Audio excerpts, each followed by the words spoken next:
Hello दोस्तों, कैसे हो आप। उम्मीद है कि आप स्वस्थ होंगे, मस्त होंगे और आपकी पढ़ाई अच्छी चल रही होगी।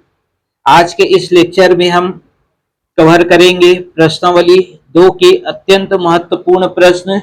प्रश्न क्रमांक 10, 11, 13 और 14। तो आप इस लेक्चर में अंत तक जरूर बने रहे दोस्तों। और हाँ दोस्तों, यदि आप इस चैनल पर नए हैं तो चैनल को सब्सक्राइब करके बेल आइकन को जरूर प्रेस करें ताकि आपको हमारा आने वाला हर वीडियो तुरंत प्राप्त हो और आपकी तैयारी निरंतर चलती रहे। तो चलिए दोस्तों शुरू करते हैं आज का टॉपिक। प्रश्नावली 2 का प्रश्न क्रमांक 10। प्रश्न क्रमांक 10 है हमारा, दो संख्याओं का गुणनफल 45 तथा उनका योग 14 है, संख्याएं ज्ञात कीजिए। ठीक है, प्रश्न 10 क्या है हमारा, दो संख्याओं का गुणनफल 45 तथा उनका योग 14 है। ठीक है, तो संख्याएं क्या करना है, ज्ञात करना है। ठीक, तो चलिए ज्ञात करते हैं और लिखते हैं क्या, हल माना अभीष्ट संख्याएं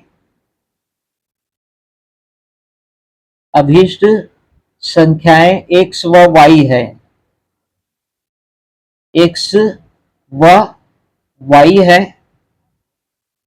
तब जो है प्रश्नानुसार पहला स्थिति क्या है, पहला स्थिति इसमें है कि गुणनफल जो है वो 45 है। मतलब पहली संख्या गुणित दूसरी संख्या, इसका जो मान है वो कितना है, 45। इसको मान लेते हैं हम समीकरण नंबर 1।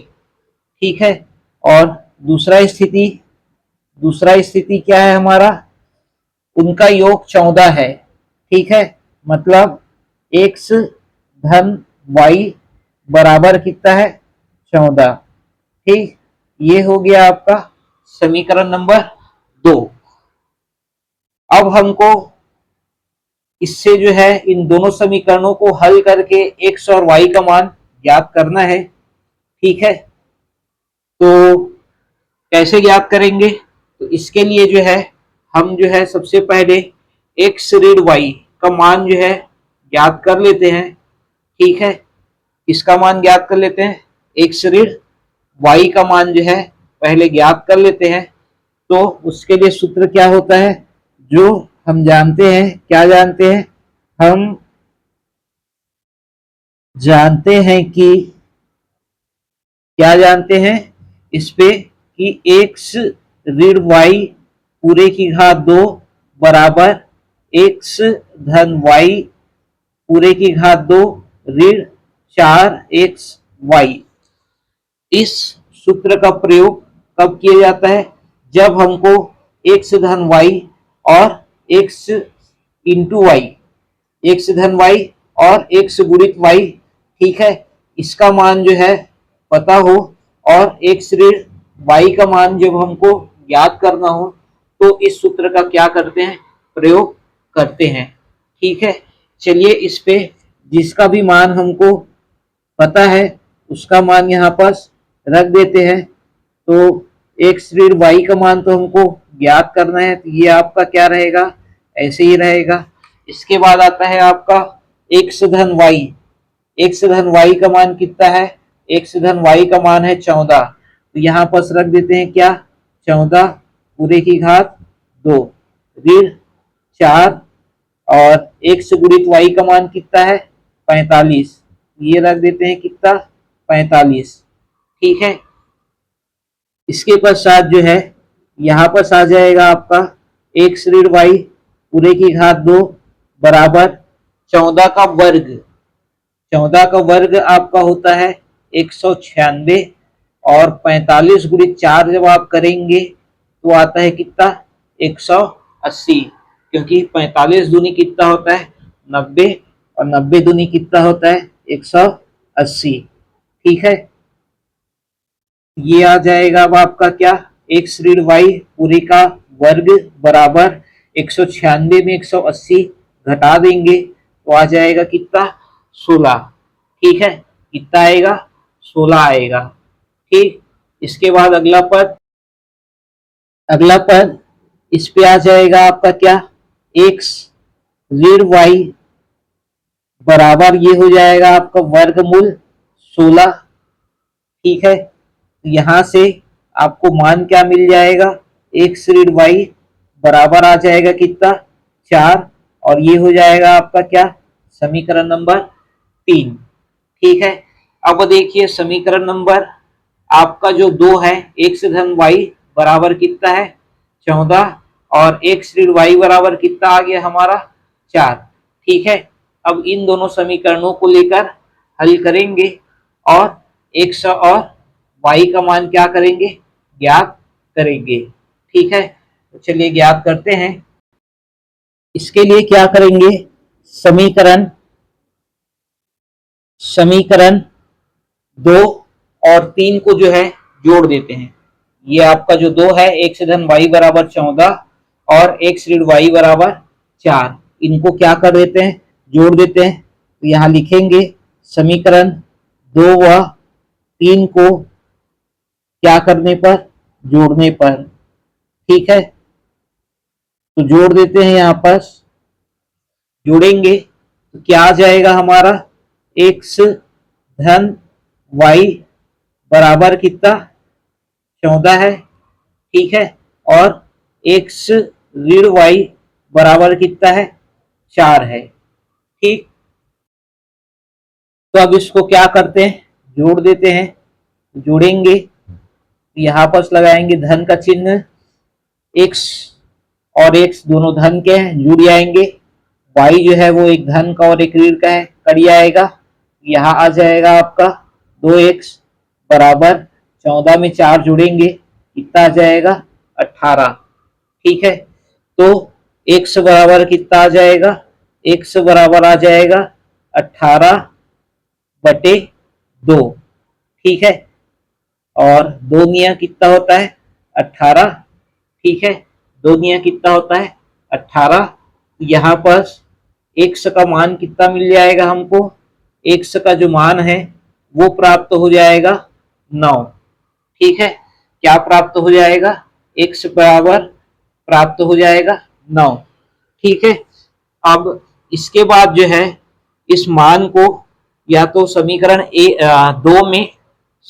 2 में या 3 में।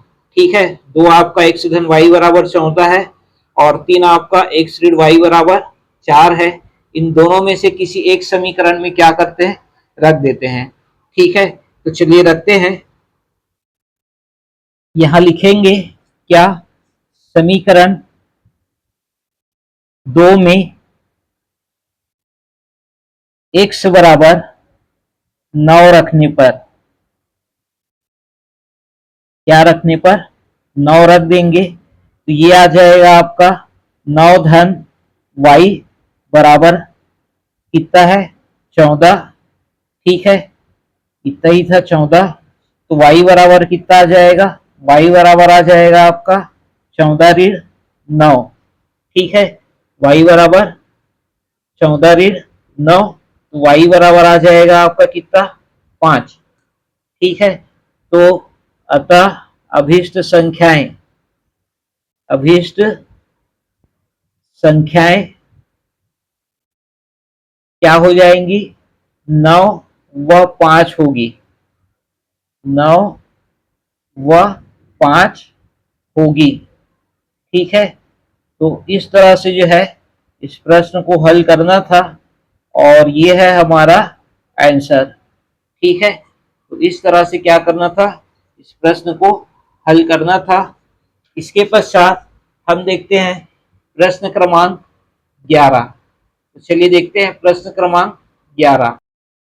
प्रश्न क्रमांक 11 है हमारा, 5 वर्ष पूर्व मेरी आयु मेरे पुत्र की आयु की तिगुनी थी। 10 वर्ष पश्चात मेरी आयु मेरे पुत्र की आयु की दुगुनी हो जाएगी। मेरी व मेरे पुत्र की वर्तमान आयु ज्ञात कीजिए। ठीक है, तो चलिए ज्ञात करते हैं। इसमें जो है, इस तरह के प्रश्न में सबसे पहले हमको क्या करना रहता है, वर्तमान आयु को कुछ मानना होता है। ठीक है, वर्तमान आयु को कुछ मानना होता है। तो यहाँ पर दो चीजें हैं, एक है मेरी आयु और दूसरा है मेरे पुत्र की आयु। ठीक है, इन दोनों की पहले वर्तमान आयु को कुछ मान लेते हैं। तो यहाँ पर मान लेते हैं क्या, माना कि मेरी वर्तमान आयु, मेरी वर्तमान आयु x वर्ष है तथा मेरे पुत्र की वर्तमान आयु, पुत्र की वर्तमान आयु y वर्ष है। ठीक है, ये हो गया। इसके पश्चात जो है, प्रश्न को ध्यानपूर्वक पढ़ना है आपको। क्या स्थितियां इसमें दिए गए हैं। पहला स्थिति में दिया गया है 5 वर्ष पूर्व। ठीक है, मेरी आयु मेरे पुत्र की आयु की कितनी थी, तिगुनी थी। तो यहाँ पर जो है, सबसे पहले हम लोग क्या कर लेंगे, 5 वर्ष पूर्व जो है, 5 वर्ष पूर्व, 5 वर्ष पूर्व मेरी आयु, ये ज्ञात कर लेंगे। मेरी आयु बराबर कितना, पूर्व अगर आपका बोला जाता है तो उतना आपको घटा देना है जितना पूर्व बोला जा रहा है। कितना पूर्व बोला जा रहा है, 5 वर्ष पूर्व बोला जा रहा है। ये हो जाएगा 1/5। ठीक है, क्या हो जाएगा, 1/5 वर्ष। ठीक है, और मेरे पुत्र की आयु क्या हो जाएगा उस वर्ष, उस स्थिति में मेरे पुत्र की आयु बराबर, ये हो जाएगा आपका y/5 वर्ष। ठीक है, पहला स्थिति में क्या दिया है आपका, 5 वर्ष पूर्व। ठीक है, क्या है 5 वर्ष पूर्व, तो यहां पर लिखेंगे प्रथम शर्ता अनुसार। पहले शर्त के अनुसार क्या हो जाएगा कि 5 वर्ष पूर्व मेरी आयु, 5 वर्ष पूर्व मेरी आयु कितना था, 1/5 था। उस स्थिति में मेरे पुत्र की आयु कितना था, y/5 था। ठीक है, 5 वर्ष पूर्व मेरी आयु 1/5 था। उस स्थिति में जो है मेरे पुत्र की आयु कितना था, y/5 था। प्रश्न हमारा क्या कहता है कि 5 वर्ष पूर्व मेरी आयु मेरे पुत्र की आयु की 3 गुनी थी। कितनी गुनी थी, तिगुनी थी बोल रहे हैं। मतलब किसके तिगुनी थी, मेरे पुत्र की। तो मेरे पुत्र की आयु उस समय कितना है, y/5 है। इसमें 3 का गुणा कर देंगे और बीच में बराबर का चिन्ह लगा देंगे। ठीक है, अब इसको क्या करते हैं, हल करते हैं। ये आ जाएगा आपका 1/5 बराबर 3y/15। ठीक है, 3y/15। यहां से y वाले पद को बाएं साइड ले आते हैं और संख्या वाले पद को दाएं साइड ले जाते हैं। ये आ जाएगा आपका ऋण 15 धन 5।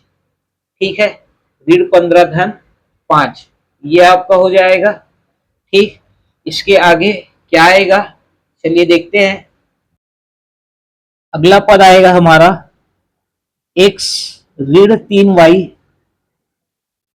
बराबर कितना आ जाएगा, ऋण 15 में धन 5 जोड़ेंगे, ये आ जाएगा आपका ऋण का 10।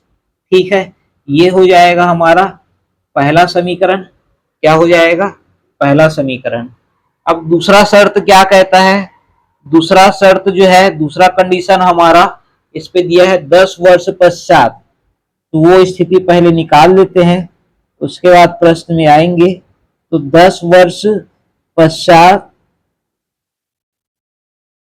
मेरी आयु, मेरी आयु कितना? एक्स धन 10। ठीक है। पश्चात जब भी आपको बोलेंगे, क्या बोलेंगे? जब भी आपको कितनों भी वर्ष पश्चात अगर आपको बोला जाता है, जितने भी वर्ष पश्चात आपको बोलेंगे उतना आपको वर्तमान आयु में क्या करना है? जोड़ देना है। यहाँ पर 10 वर्ष पश्चात बोला है, इसलिए वर्तमान आयु में हम क्या कर दिए? 10 को जोड़ दिए। तो मेरी आयु 1 से धन 10, मेरे पुत्र की आयु कितना हो जाएगा? मेरे पुत्र की आयु ये आपका हो जाएगा y धन 10 वर्ष। ठीक है, ये हो जाएगा। इसके पश्चात प्रश्न में हमारा दिया गया है 10 वर्ष पश्चात, तो इसको लिख लेते हैं सबसे पहले द्वितीय शर्तानुसार। द्वितीय शर्तानुसार, उसके पश्चात पढ़ते हैं प्रश्न को कि क्या दिया है? 10 वर्ष पश्चात मेरी आयु। तो 10 वर्ष पश्चात मेरी आयु कितना था? 1 से धन 10। उस समय जो है मेरे पुत्र की आयु कितना था? y धन 10। ठीक है, मेरी आयु 1 से धन 10, मेरे पुत्र की आयु y धन 10। तो प्रश्न हमारा क्या कहता है कि 10 वर्ष पश्चात मेरी आयु मेरे पुत्र की आयु की दोगुनी हो जाएगी। मेरे पुत्र की आयु की दोगुनी हो जाएगी, मतलब 2 का गुणा कर देंगे और बीच में क्या कर देंगे? बराबर का चिन्ह लगा देंगे। ठीक है।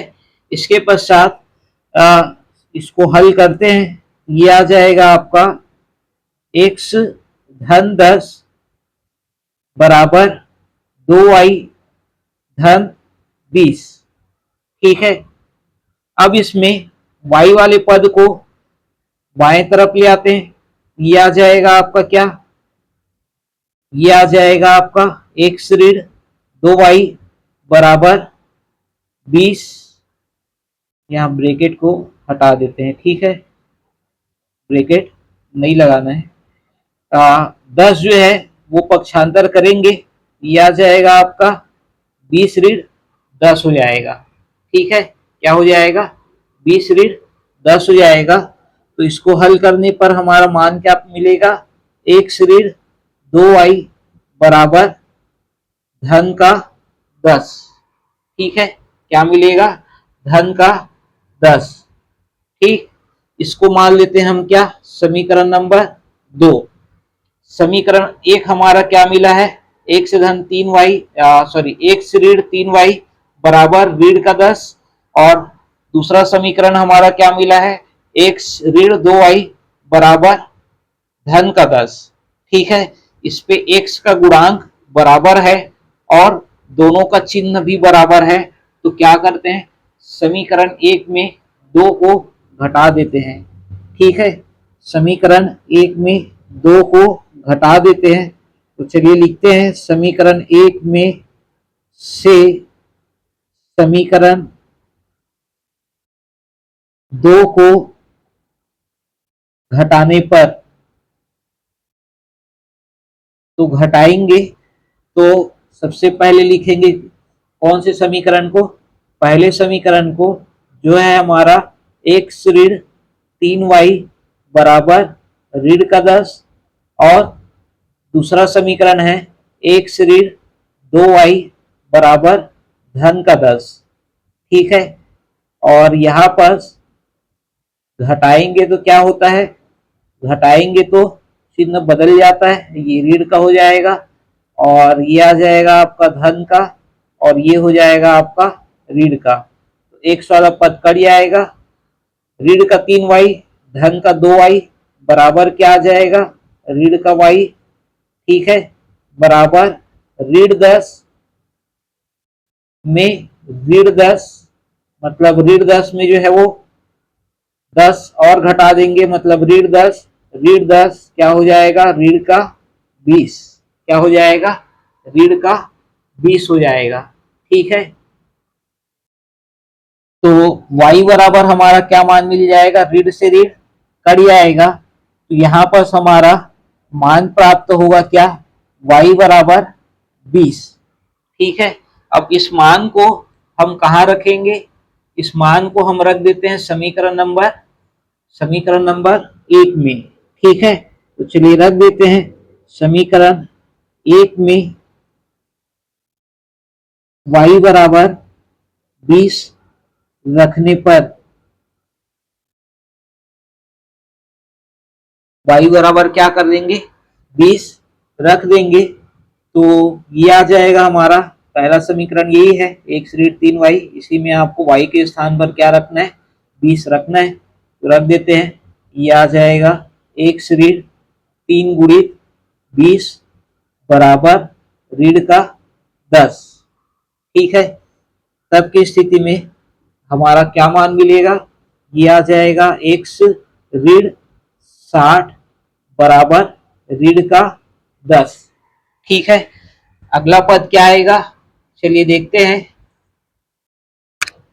x ऋण 60 बराबर ऋण का 10 था पिछला पद हमारा, ठीक है। यह आ जाएगा आपका x बराबर ऋण 10 धन 60 बराबर क्या आ जाएगा, x बराबर ये हो जाएगा आपका 50, ठीक है, क्या आ जाएगा, x बराबर आ जाएगा 50, ठीक। तो यहाँ पर क्या पूछा गया है, प्रश्न में हमको पूछा गया है मेरी और मेरे पुत्र की वर्तमान आयु ज्ञात कीजिए बोला है, तो हम जो है यहाँ पर लिखेंगे, अतः मेरी वर्तमान आयु, मेरी वर्तमान आयु कितना, मेरी वर्तमान आयु को क्या माने थे, x माने थे, जिसका मान कितना आया है 50, तो मेरी वर्तमान आयु हो जाएगा 50 वर्ष, ठीक है, क्या हो जाएगा 50 वर्ष, ठीक, 50 वर्ष है, तथा मेरे पुत्र की वर्तमान आयु, पुत्र की वर्तमान आयु बराबर हो जाएगा कितना, 20 वर्ष, ठीक है, क्योंकि y बराबर कितना मिला था हमारा, 20 मिला था, ठीक है। और ये है हमारा आंसर, ठीक। तो इस तरह से जो है इस प्रश्न को हल करना था, ठीक है। इसके पश्चात देखते हैं हम प्रश्न क्रमांक 12, ठीक है। तो प्रश्न क्रमांक जो आपका 12 है वो आपका इतना इंपॉर्टेंट क्वेश्चन नहीं है, ठीक है। प्रश्न क्रमांक जो आपका 12 है उसको आप क्या करेंगे, छोड़ देंगे, ठीक है।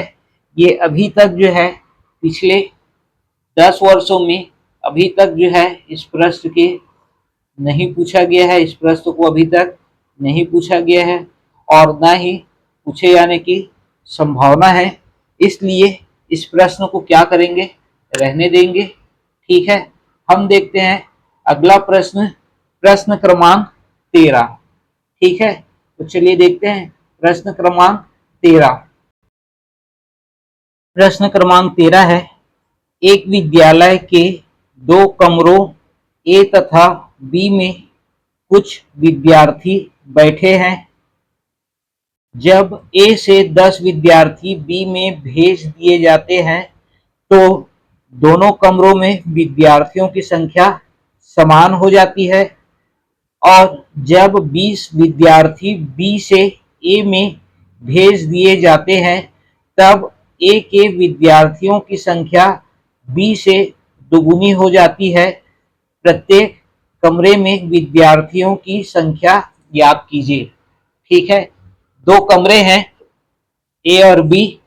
ठीक है, क्या है, दो कमरे हैं ए और बी जिनमें कुछ विद्यार्थी बैठे हुए हैं। ठीक है, तो यहाँ पर हम मान लेते हैं, सबसे पहले तो यहाँ हम क्या मान लेते हैं, माना कि कमरा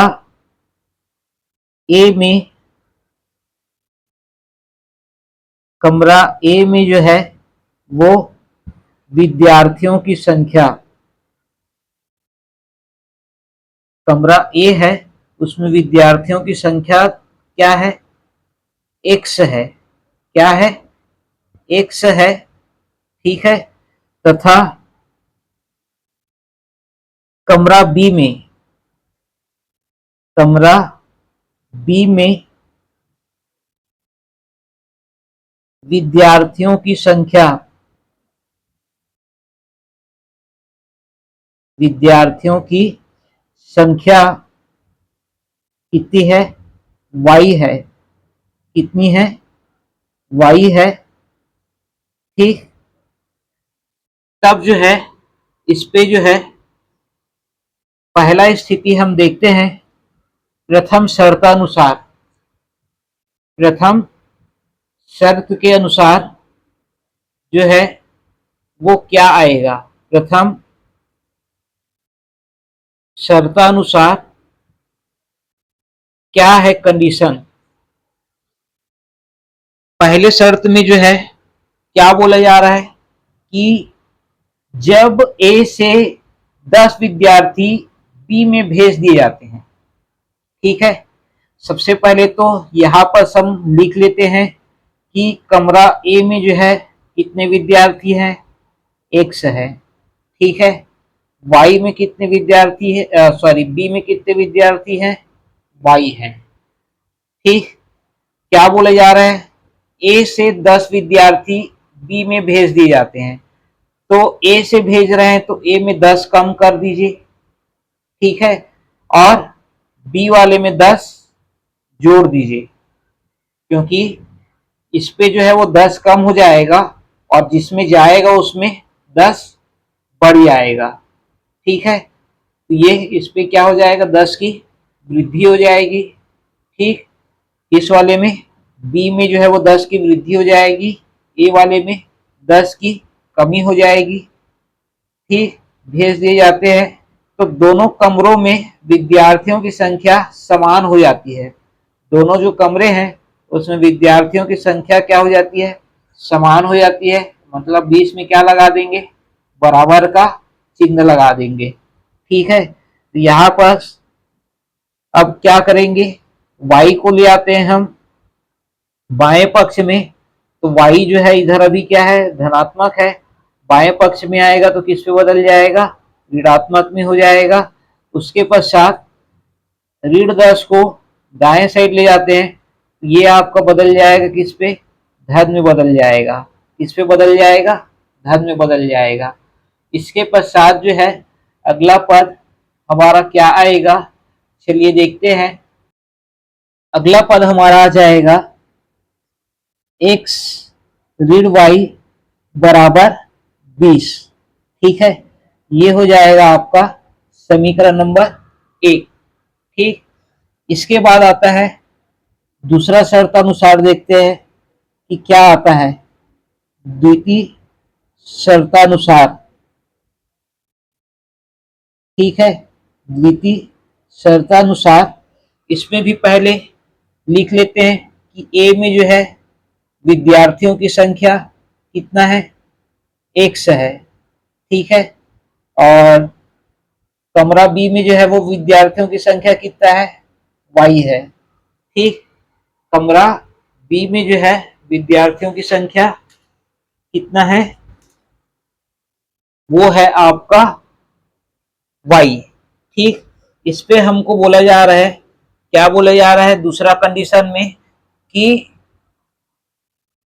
जब 20 विद्यार्थी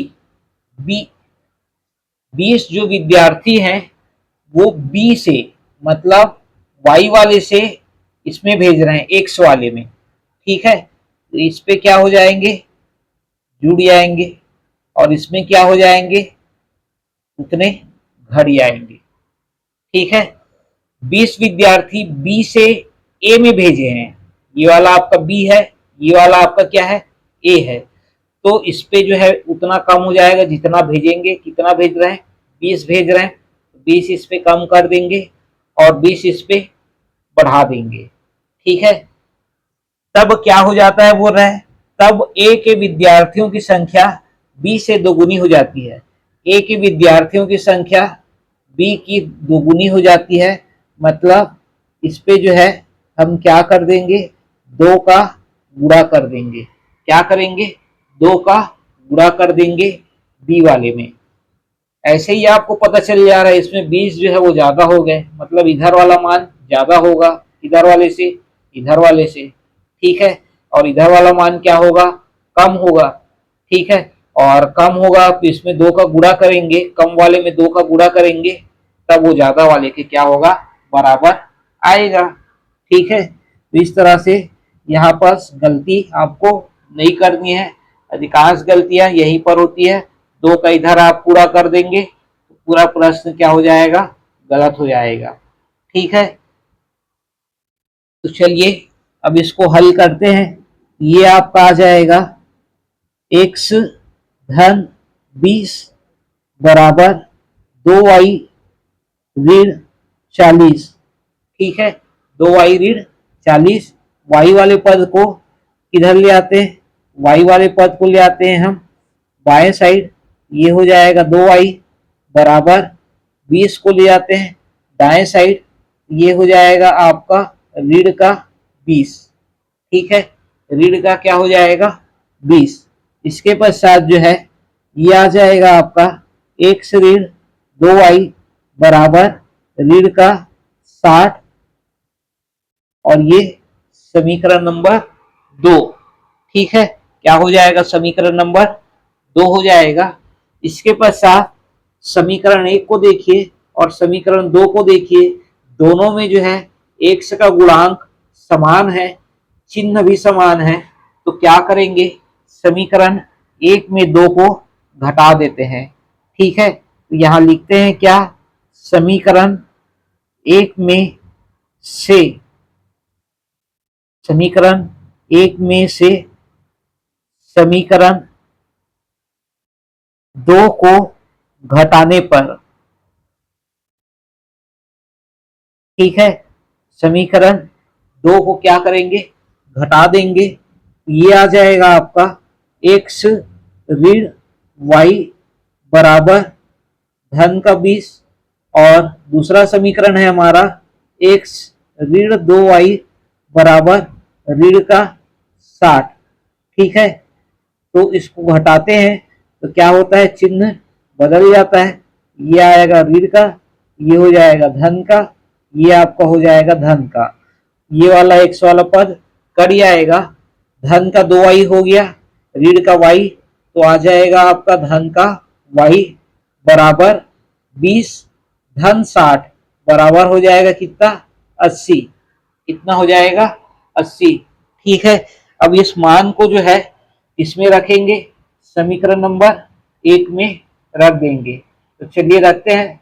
समीकरण नंबर 1 क्या है, x ऋण y बराबर 20, इसी में जो है क्या रख देंगे, x बराबर सॉरी y बराबर कितना रख देंगे, 80 रख देंगे, ठीक है। तो चलिए रखते हैं। समीकरण 1 में y बराबर 80 रखने पर, रखेंगे तब जो है ये है हमारा समीकरण 1, x ऋण y बराबर 20 करके इसी में मान के चलिए, मान को रख रहे हैं। ये आ जाएगा x ऋण 80 बराबर 20, ठीक है। तो यहाँ पर क्या मान मिलेगा हमारा, यहाँ मान आ जाएगा x बराबर 20 धन 80, 20 धन हो जाएगा 80, ठीक है, तो x बराबर आ जाएगा कितना, 100। क्या आ जाएगा, x बराबर हो जाएगा 100। ठीक है, तो इस तरह से जो है हमारा कमरा ए और कमरा बी दोनों का मान जो है प्राप्त हो गया। कि कमरा ए में कितने विद्यार्थी थे, 100, और कमरे बी में कितने विद्यार्थी थे, तो 80। ठीक है, पुस्तक में जो है, आपके पुस्तक में जो है इसका जो आंसर है वो आपका गलत दिया हुआ है। ठीक है, 80 करके ये जो है वो आपका गलत दिया हुआ है कमरा बी का, तो उसको ध्यान रखेंगे आप। ठीक, तो चलिए इसके नीचे जो है क्या लिखना होता है उसको लिखते हैं। चलिए लिखते हैं क्या है। इसके पश्चात इस पे हमको लिखना है, अतः कमरा ए में विद्यार्थियों की संख्या, विद्यार्थियों की संख्या 100 तथा कमरा बी में विद्यार्थियों की संख्या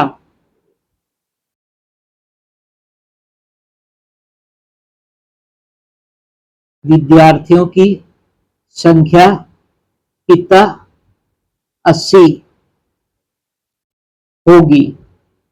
ठीक है, इस तरह से इस प्रश्न को हल करना था और यह है हमारा आंसर। ठीक है, तो ये हो गया आपका प्रश्न क्रमांक 13। अब हम देखते हैं प्रश्न क्रमांक 14। तो चलिए देखते हैं प्रश्न क्रमांक 14। चलिए देखते हैं प्रश्न क्रमांक 14। जब किसी आयत की लंबाई में 5 की कमी तथा चौड़ाई में 2 इकाई की वृद्धि कर दी जाती है। ठीक है, 5 इकाई। ठीक है, 5 इकाई,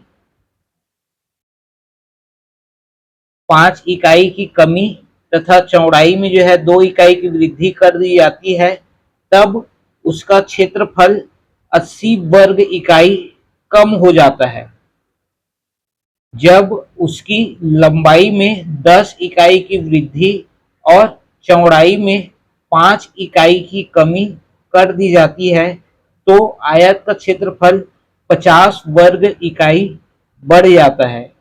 आयत की लंबाई और चौड़ाई ज्ञात कीजिए। ठीक है, इस तरह से जो है प्रश्न हमारा दिया गया है। तो चलिए इसको हल करते हैं।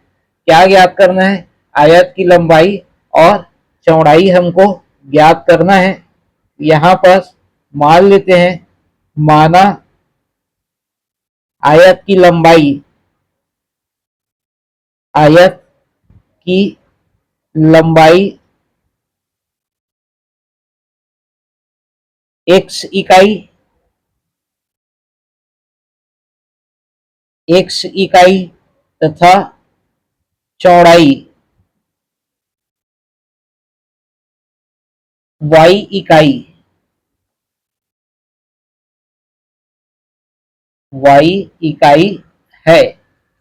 ठीक है, x क्या है, लंबाई है, y क्या है, चौड़ाई है। ठीक है, तब जो है आयत का क्षेत्रफल, आयत का क्षेत्रफल बराबर क्या होता है, लंबाई गुणित चौड़ाई, लंबाई गुणित चौड़ाई, जिसपे लंबाई क्या है, x है, चौड़ाई क्या है, y है। ठीक है, और ये आपका आ जाएगा, चूंकि क्षेत्रफल है इसलिए ये हो जाएगा क्या, वर्ग इकाई। क्या हो जाएगा, वर्ग इकाई। ठीक, ये आयत का क्षेत्रफल लंबाई गुणित चौड़ाई होता है।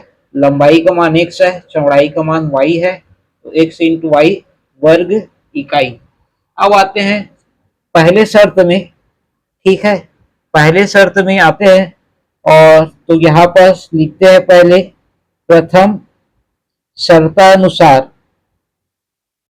प्रथम शर्ता अनुसार क्या हो जाएगा, आयत की लंबाई में 5 इकाई की कमी, लंबाई कितना है x है, ठीक है, लंबाई कितना है x है, इस पे जो है 5 की क्या कर देते हैं, कमी कर देते हैं, ठीक है, 5 की क्या कर देते हैं, कमी कर देते हैं, तथा चौड़ाई में 2 इकाई की वृद्धि, चौड़ाई कितना है y है, जिसपे क्या कर देंगे 2 की वृद्धि मतलब 2 का योग कर देंगे, ठीक है, तब जो है क्या हो जाता है, वो रहे वृद्धि 2 इकाई की वृद्धि कर दी जाती है, तब उसका क्षेत्रफल 80 वर्ग इकाई कम हो जाता है। उसका क्षेत्रफल कितना है x ऋण x इंटू वाई, इस पे जो है क्या हो जाता है, बोल रहे हैं 80 वर्ग इकाई कम हो जाती है, मतलब इस पे 80 हमको क्या कर देना है, घटा देना है, ठीक है, क्या कर देना है 80 घटा देना है, ठीक। तो ये हमारा, इसको हल करेंगे तो एक समीकरण प्राप्त होगा। तो चलिए हल करते हैं। इसको जो है क्या करना पड़ेगा, गुणा करना पड़ेगा, x का गुणा y धन 2 के साथ। तो चलिए करते हैं, x का गुणा पहले y धन 2 के साथ, ये आ जाएगा आपका एक्स वाई, और x का गुणा धन 2 के साथ करेंगे तो धन का 2x, फिर ऋण 5 का गुणा y के साथ करेंगे तो ऋण का 5y, ऋण गुणित धन आपका हो जाएगा ऋण, 5 दूनी हो जाएगा आपका 10 बराबर x y ऋण 80, ठीक है, ये हो जाएगा। इसके पश्चात जो है एक्स वाई, इधर धन का है इधर धन का है, दोनों साइड से ये क्या हो जाएगा, कट जाएगा, ठीक है, दोनों साइड से क्या हो जाएगा, कट जाएगा। उसके बाद जो है अगला पद क्या आ जाएगा, 2x ऋण 5y बराबर बराबर ऋण का 80, ऋण का 80, और ये जो धन का 10 है उसको पक्षांतर कर देंगे, ये ऋण का जो 10 है उसको पक्षांतर कर देंगे तो धन का 10 में बदल जाएगा, ठीक है। इसके बाद अगला पद क्या आ जाएगा हमारा, अगला पद आ जाएगा 2x ऋण 5y बराबर ऋण का 80 धन का 10 बराबर ये हो जाएगा ऋण का 70, और ये हो जाएगा आपका समीकरण नंबर 1, ठीक, क्या हो जाएगा, समीकरण नंबर 1 हो जाएगा। इसके पश्चात द्वितीय शर्तानुसार, द्वितीय शर्तानुसार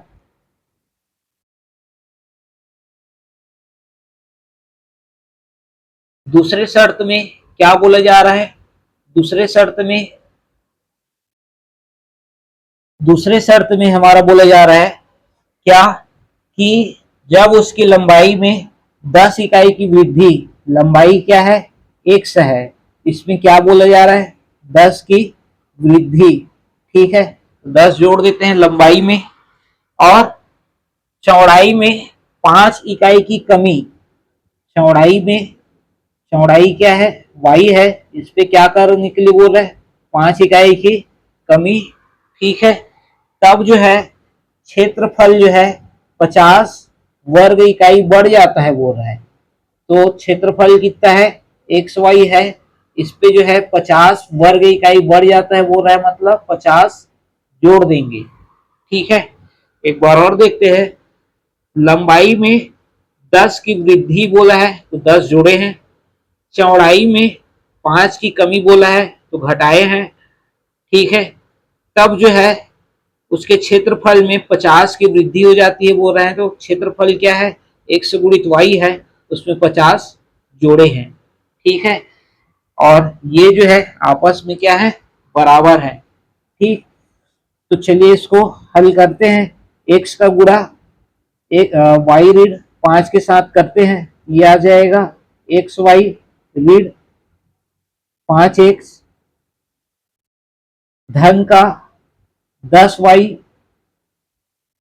धन गुणित ऋण ऋण ऋण का ये हो जाएगा 50 बराबर एक्स वाई धन 50। एक्स वाई दोनों साइड जो है, दोनों तरफ अगर चिन्ह समान रहते हैं तो कटता है। ठीक है, ये वाला आपका पद इससे कट जाएगा। ठीक है, दोनों साइड अगर चिन्ह समान रहेंगे तो कटेगा। जैसे कि ये आपका ऋण का 50 है, ये धन का 50 है, तो ये आपस में कटेंगे नहीं। ठीक है, इस चीज को ध्यान रखेंगे। इसके पश्चात अगला पद हमारा क्या आ जाएगा, ऋण का 5x धन का 10y बराबर 50 धन 50। ठीक है, इसके पश्चात यहां से ऋण का 5 जो है उभय निष्ठ ले लेते हैं,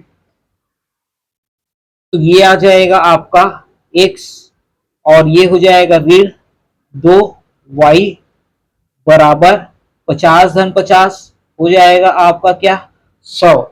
50 धन 50 हो जाएगा 100। ठीक है, तो अगला पद इस पे क्या आ जाएगा, x ऋण 2y बराबर 100 बटे ऋण का 5। ठीक है, तो 5 विषम क्या होता है, 100 होता है। ठीक, इसके बाद जो है ये वाला आपका समीकरण क्या मिल जाएगा, तो x ऋण 2y बराबर ऋण का 20 और ये है हमारा समीकरण नंबर 2। ठीक है, ये क्या है हमारा समीकरण नंबर 2 है। पहला समीकरण हमारा क्या मिला था, पहला समीकरण हमारा मिला था 2x ऋण 5y बराबर ऋण का 70। ठीक है, क्या मिला था, 2x ऋण 5y बराबर ऋण का 70 और दूसरा समीकरण है हमारा x ऋण 2y बराबर ऋण का 20। ठीक, तो दोनों में x के गुणांक को क्या कर देते हैं, पहले बराबर कर देते हैं, फिर घटा देते हैं।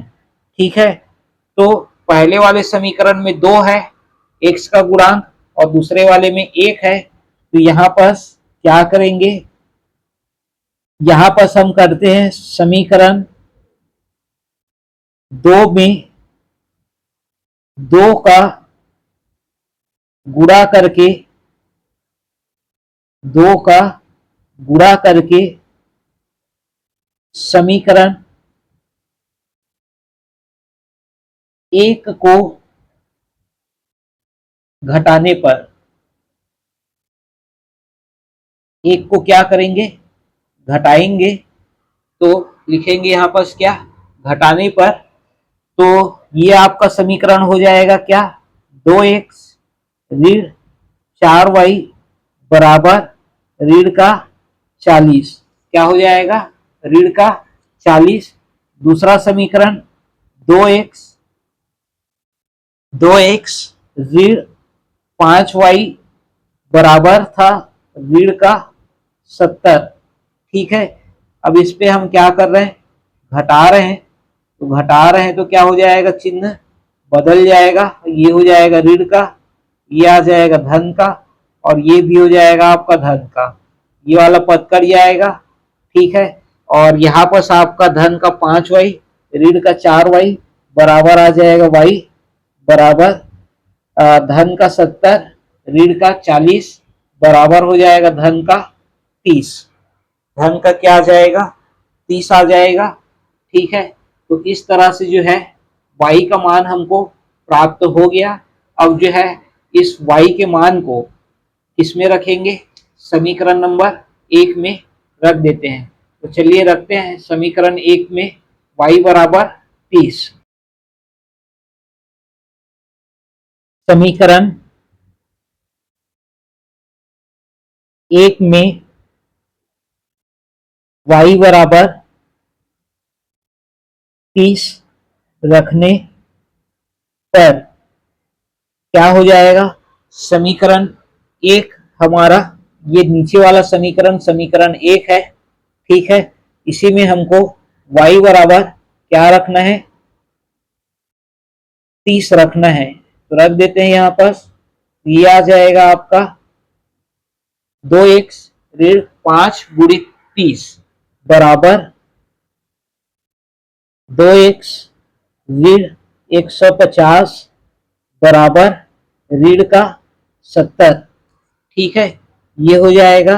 इसके पश्चात यहाँ आ जाएगा 2x बराबर ऋण 70 धन 150, फिर आपका मान आ जाएगा यहाँ पास 2x बराबर, ये हो जाएगा आपका 80, ठीक है। 150 में 70 घटाएंगे तो कितना आएगा, 80 आएगा। तो यहाँ पास x बराबर क्या मिलेगा हमको मान, 80/2, तो x बराबर हमको मान मिल जाएगा कितना, x बराबर आ जाएगा हमारा मान 40, कितना आ जाएगा, x बराबर 40, ठीक है। तो फिर यहाँ पर हमको x का मान मिल गया, y का मान मिल गया, ठीक है। मतलब हमको आयत की लंबाई और चौड़ाई ज्ञात हो गई, ठीक है। अब इसके पश्चात क्या लिखना है, इसके पश्चात हमको लिखना है अतः आयत की लंबाई, आयत की लंबाई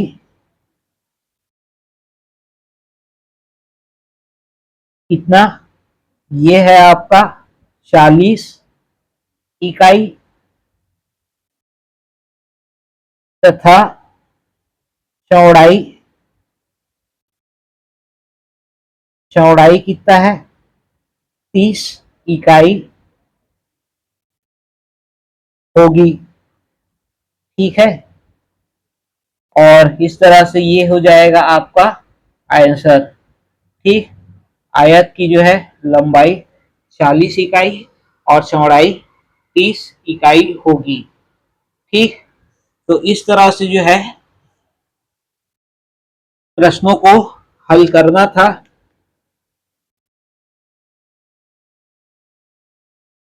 ठीक।